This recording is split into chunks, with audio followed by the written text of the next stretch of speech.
Muito obrigado, Sr. Presidente. Eu começo naturalmente por cumprimentar o Sr. Engenheiro António Coimbra e agradecer as informações e esclarecimentos que nos tem prestado e que poderá prestar ainda nesta reunião. Nesta altura, há alguns aspectos que eu gostaria de retomar relativamente a questões que já foram colocadas nas suas intervenções, e a primeira das quais tem a ver ainda com esta opção pelo modelo de fundação tripartida, ou neste caso quadripartida, entre as três operadoras e o Governo. O Sr. Engenheiro lembrou-nos a carta e deu nota da carta que foi enviada pelo Ministério a defender, digamos assim, a apresentar a solução da fundação de direito privado e depois com a entrada posterior do Estado, do Governo. O Governo, até mesmo durante toda a altura, e o ex-ministro Mário Lino aqui disse com muita veemência que era inviável que a entidade gestora para o Fundo para a Sociedade de Informação, por não ter personalidade jurídica, por nunca ter sido capitalizado, que era inviável que a entidade gestora assumisse as funções de gestão da iniciativa. Eu não sei se ouvi bem, se percebi bem, queria só pedir que nos confirmasse se sim ou não é verdade que nessa altura a empresa que o senhor representa não viu problemas com o modelo de gestão do Fundo para a Sociedade de Informação. Ou seja, concordou, não tinha nada contra a proposta que o Governo apresentou de criação da Fundação, na sequência do tal estudo, mas, se eu bem entendi, a Fundação, o Fundo para a Sociedade de Informação não levantaria problemas na ótica da Vodafone e na análise que o seu departamento jurídico, digamos assim, fazia desse enquadramento. Eu só gostaria de perguntar se é assim nessa opção inicial. Ou seja, como quem diz fundação, diz outra solução institucional qualquer. Qualquer, não uma qualquer, mas não seria esta uma solução de sentido único. É basicamente esta a questão que eu queria colocar. Depois, nós estamos de facto aqui com várias criaturas para as quais precisamos de encontrar a paternidade biológica, a criação, o encarregado de educação. Portanto, há aqui uma série de processos e de etapas relativamente a várias criaturas. Uma delas é a Fundação, temos estado a discutir isto. Outra é o próprio programa em escolas, naquilo que esse programa significava de distribuição de pacotes de computador e ligação à banda larga móvel.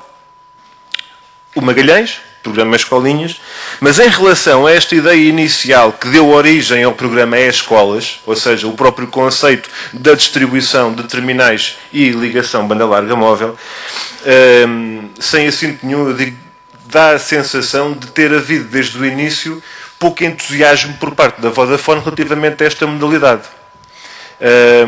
Eu gostava de perguntar, tendo em conta que falou até relativamente à rendibilidade que esta iniciativa significava do ponto de vista da empresa e dos recursos que poderia investir e depois recolher em termos de receita, mas há uma questão prévia que eu gostava de colocar.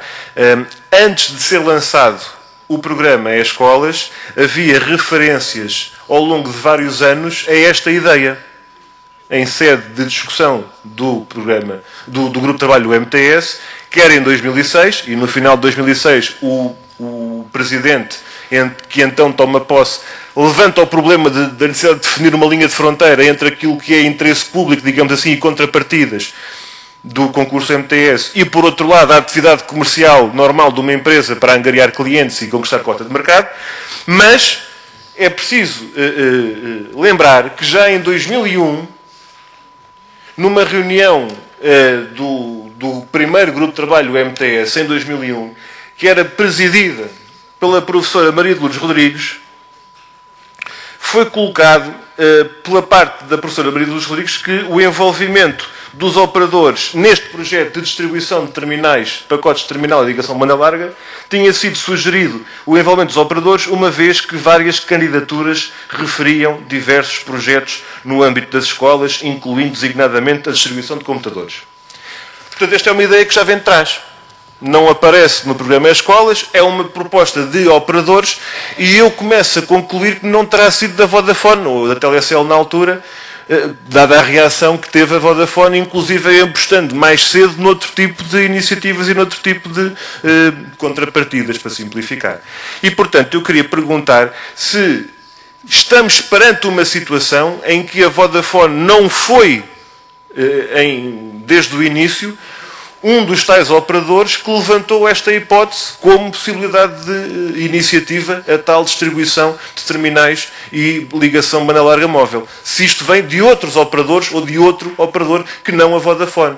E ligada a esta questão está uma outra questão concreta, que é de saber se antes de se ter lançado o programa E-Escolas, se havia a oferta, o produto, digamos assim, por parte da Vodafone, deste tipo de segmento de mercado, pacote, terminal e ligação banda larga móvel. Sabemos que outros operadores tinham este produto, gostávamos de saber se a Vodafone também tinha e com que resultados inicialmente. Até agora tem ficado mais ou menos aparente que isto custou muito a arrancar da parte de quem quis lançar isto do ponto de vista de estratégia comercial.